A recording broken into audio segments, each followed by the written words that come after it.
Hello friends, welcome to our channel non stop breaking న్యూస్కి స్వాగతం. తెలంగాణ రాష్ట్ర ప్రభుత్వం గత 5వ తారీఖున క్యాబినెట్ భేటీ అనేది ఏర్పాటు చేసింది, మనకందరికీ తెలిసిందే. ఈ క్యాబినెట్ భేటీలో ముగ్గురు అధికారులతో ఈ యొక్క మీటింగ్ అనేది కొనసాగించడం జరిగింది.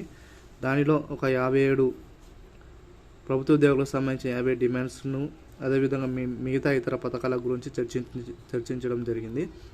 అయితే వాటిలో ముఖ్యంగా ప్రభుత్వ ఉద్యోగులకు సంబంధించి 5 డిఏలలో ఒక డిఏ అనేది విడుదల చేస్తామని అయితే ఆ రోజున సీఎం ముఖ్యమంత్రి చంద్రబాబు నాయుడు గారు ఆమోద ముద్ర అయితే వేయడం జరిగింది. తాజాగా వాటిపై ఒక కీలక అప్డేట్ అనేది ఈరోజు అయితే రావడం జరిగింది. దీనికి సంబంధించిన తాజా ఇన్ఫర్మేషన్ మీకు ఈ వీడియోలో అందించడం జరుగుతుంది.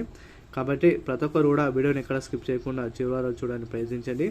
అదేవిధంగా వీడియో నచ్చినట్లయితే లైక్ చేయండి, వీలైన త్వరగా వీడియోని అందరూ కూడా షేర్ చేయడానికి ప్రయత్నించండి. మన ఛానల్ ఫస్ట్ టైం చూస్తే సబ్స్క్రైబ్ చేసుకోండి, బెల్ ఐకాన్ గంటను ఆన్లో పెట్టుకోండి. బెల్ ఐకాన్ గంటను ఆన్లో పెట్టుకుంటే మన ఛానల్లో పెట్టే ఏ వీడియో అయినా మీకు నోటిఫికేషన్ రూపంలో రావడం జరుగుతుంది.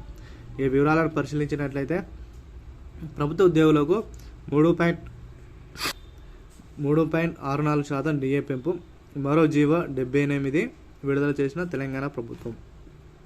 ప్రభుత్వ ఉద్యోగులకు సంబంధించి ఒక డిఏ విడుదల చేస్తామని చెప్పినట్టుగానే ప్రభుత్వం అయితే వాటికి సంబంధించిన జీవో అనేది నిన్నటి రోజున మనకైతే రిలీజ్ చేయడం జరిగింది. వాటికి సంబంధించిన వివరాలను పరిశీలించినట్లయితే ఈ యొక్క 50 డిమాండ్స్లో ప్రభుత్వ ఉద్యోగులకు డిఏ విషయానికి గత జనవరి 1వ తారీఖు 2023లో అప్పుడైతే డిఏ అనేది 26.39% ఉన్న డిఏను 30.03% పెంచడం జరిగింది. ఇది గత 2 సంవత్సరాల క్రితం, అంటే 2023లో.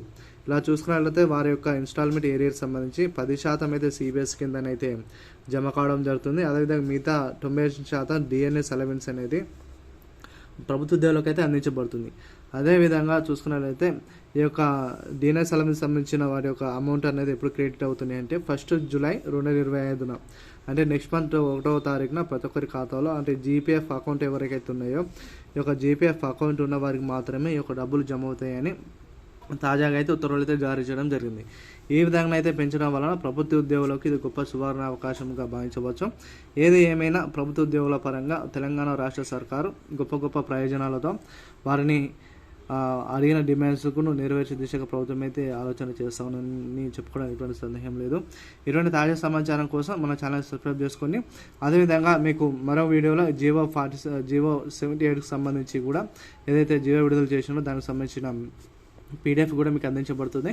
కాబట్టి ప్రతి ఒక్కరు కూడా మీకు ఆ పీడిఎఫ్ అందాలంటే ప్రతి ఒక్కరు మన ఛానల్ సబ్స్క్రైబ్ చేసుకుని బెల్ ఐకాన్ గంటను ఆన్లో పెట్టుకుంటే మరొక వీడియోలో ఆ పీడిఎఫ్ సంబంధించి పూర్తి సమాచారం మీకు అందించబడుతుంది. వీలైనంత త్వరగా వీడియో అందరూ కూడా షేర్ చేయండి, లైక్ చేయండి.